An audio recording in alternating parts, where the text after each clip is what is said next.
call you Daddy B. I need to see that on Twitter, hopefully.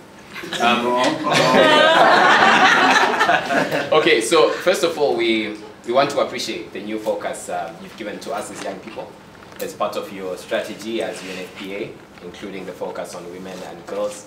We also appreciate the youth strategy that we had time to look at, and the fourth key that looks at youth participation and leadership.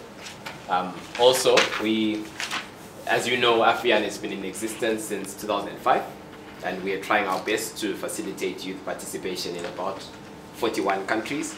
And some of our work has been around poverty reduction strategy papers with youth engagement in that respect, around sexual and reproductive health and rights, also looking at reproductive health, commodity security. And now we've decided to look more at social media and to see how we can engage on social media platforms with young people on Kama.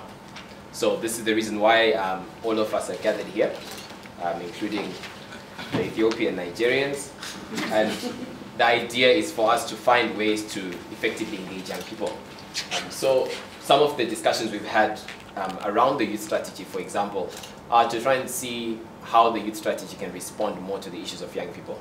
So we had a look at the youth strategy. We focused on it and looked at the key actions, added more as to what we expect to see, who we expect and are encouraging UNFPA to engage, what we're expecting UNFPA to deliver at the end of the day from a youth perspective. In the same respect, we also, as AFRIAN, looked at the strategy and tried our best to see how to realign our work and what we plan to do to the UNFPA youth strategy. Secondly, we looked at issues of karma. As you may be aware, as you are aware, heads of state are meeting in January next year. And we looked at priorities. We broke into groups, looked at 8 priorities per group that we'd like to make sure that heads of state are aware of. And we eventually cut them down to 4.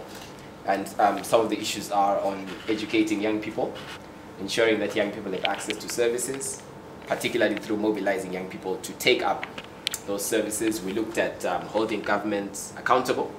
Then finally, we looked at how best we can generate evidence, both experiential evidence from young people, especially vulnerable youth populations, as well as maybe what others may call more empirical evidence, key data that can assist us in advocacy.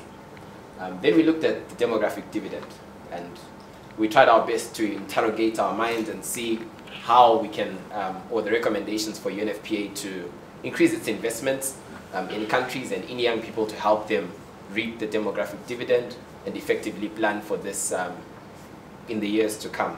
Then finally, this is the most important part, is the social media strategy. And we've come up with a strategy that we expect to roll out in 2 years. But the first part of the strategy looks at the 8 weeks before the meeting of the heads of state. We expect to be actively engaging young people and engaging other leaders to make sure we have a coordinated front before the meeting, and also in the 2 years as we look at how to incorporate the different aspects of the UNFPA youth strategy in engaging young people. Then finally, our way forward, which is why we're here. We are also engaged in the ICPD review and the MDG consultations with young people. Some of us here will be attending the Youth Forum in Bali. And we also would like to engage with you here in this platform to understand how we can work together to facilitate youth leadership and participation, particularly on how we can enhance the relationship between UNFPA and young people through the conduit maybe of AFRIAN. And without taking much time, these are the solutions and issues and minds that will be engaging you on this. So thank you so much for making time, and this is what we have done so far.